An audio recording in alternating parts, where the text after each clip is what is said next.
Short notice. I want to thank Representative Alan Kerr, Andy Mayberry, Terry Rice, John Burris, David Sanders, David Meeks for coming. And on the Senate side, I'd like to thank Senator Hutchinson, Rayford, and Urban for coming. I'm going to read a short statement, and then Representative Rice will make a short statement. Senator Hutchinson will make a statement, and then we will answer questions from the media. A few questions. For months now, some of us have hoped that the U.S. Supreme Court would rescue us from the political process. Today's decision is a wake-up call. It shows that the political decisions must be made, not by courts, but by legislators and executives. As you know, I joined a lawsuit challenging ObamaCare a year and a half ago. Like most Arkansans, I take issue with the government overtaxing us and over-regulating our lives. Today's decision shows that I was right. Our counsel was right to object that the law of interstate commerce didn't permit the mandate. However, most of us never dreamed that the Supreme Court would interpret Congress's power to tax in such a broad and unprecedented way. Like 70% of the citizens in our state, I remain concerned about the prospects for the people of Arkansas. The White House health care plan encourages employers to dump their employees into health exchanges. It significantly expands abortion funding, and it puts federal bureaucrats in charge of literally millions of decisions that should be confined to doctors and patients. Its immense cost endangers our economic health. The advocates of ObamaCare believe they prevail today. When efforts were made in our state legislature last year to improve ObamaCare, our Attorney General and other Democrat legislators were tireless advocates of leaving ObamaCare alone. Today I tell them the fight over this issue has only begun. In case the will of the people hasn't been clear, their message will be solidified in November.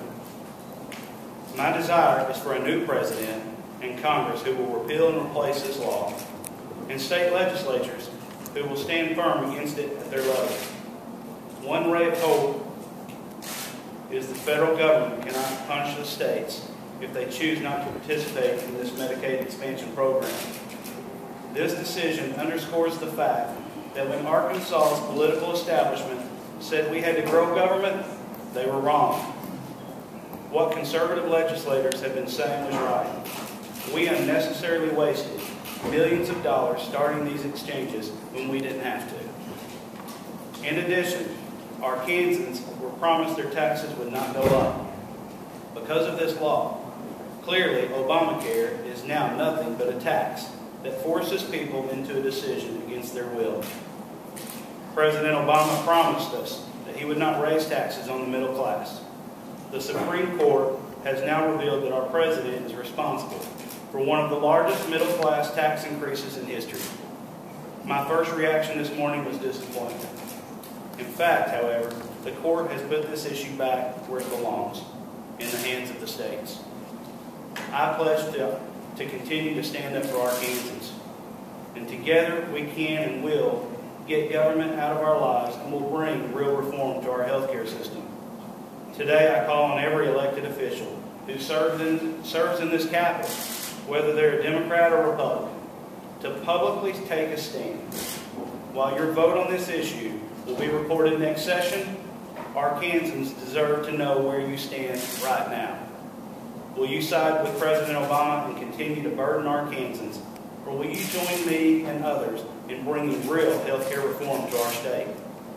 The line in the sand has been drawn, and now is the time for all conservatives to let Arkansas know what we plan to do.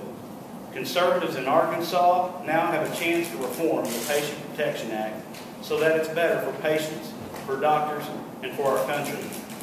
I hope that this decision will encourage them to do so. We have the power to make our healthcare system better. There is no doubt that it is sick and needs reform. At the federal level, we need to encourage our lawmakers to repeal and replace this bill. At the state level, we need to work to expand the choice in insurance providers. give medical professionals more freedom to practice medicine, and make sure we provide for the truly needy, and deter frivolous healthcare lawsuits. To the people of Arkansas, I say this: I heard your concerns and I stood with you. And today, I continue standing with you, and together we will win the battle. We'll turn it over to Representative Rice for a statement.